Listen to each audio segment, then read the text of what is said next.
ফয়সাল, একটু জানাবেন গণসংযোগে মানুষের সাড়া কেমন মিলেছে, আর শহীদ শান্তুর কবর জিয়ারতের বিষয়ে আরো তথ্য আমাদের জানাবেন।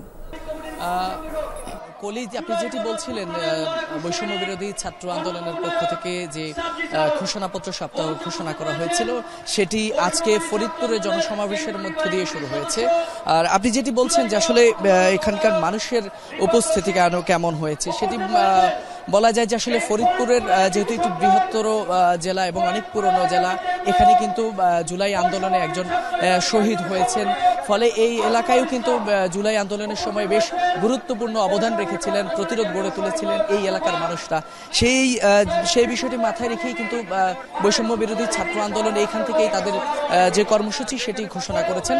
তবে আমরা দুপুর থেকে এখানে আসার পর থেকেই দেখেছি যে এখানকার এই জেলার মানুষের বিপুল উৎসাহ উদ্দীপনা কিন্তু কাজ করছে এই সমাবেশকে ঘিরে। হাজার হাজার ছাত্র জনতা কিন্তু আজকের এই ছাত্র সমাবেশে যোগ দিয়েছেন। বিশেষ করে যদি বলি যে ফরিদপুরের জেলা শহরের প্রোগ্রাম হলেও কিন্তু প্রায় ফরিদপুরের 9টি উপজেলা থেকেই কিন্তু ছাত্রছাত্রীরা, বিপ্লবী ছাত্রছাত্রী যারা রয়েছেন, বিপ্লব অংশ নিয়েছেন, তারা কিন্তু সকলেই এখানে উপস্থিত হয়েছেন। তবে বলা যায় যে এই উপস্থিতি কিন্তু বেশ সাড়াব্যঞ্জক। আমরা এর আগে সমন্বয়ক যারা আছেন তাদের সাথে কথা বলেছি। আজকের এই ছাত্র জনসমাবেশে কিন্তু যোগ দিয়েছেন ঢাকা থেকে আগত বেশ কয়েকজন সমন্বয়ক রয়েছেন। তার মধ্যে অন্যতম রয়েছেন সারজিস আলম, হাসনাত আবদুল্লাহ সহ কিন্তু আরো বেশ কয়েকজন সমন্বয়ক রয়েছেন।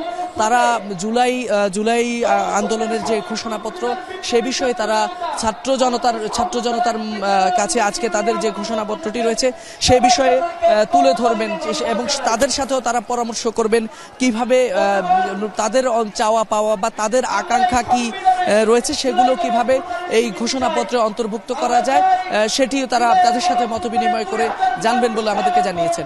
এই ফরিদপুর থেকে শুরু হওয়া এই কর্মসূচি কিন্তু এরপর অন্যান্য জেলায়ও হবে। সেটি আগামী 11ই জানুয়ারি পর্যন্ত চলবে। বলি, এখন পর্যন্ত বেশ বেশ সাধারণ মানুষের ঢল নেমেছে বলা দেখতে পাচ্ছি। ধন্যবাদ আপনাকে ফয়সাল।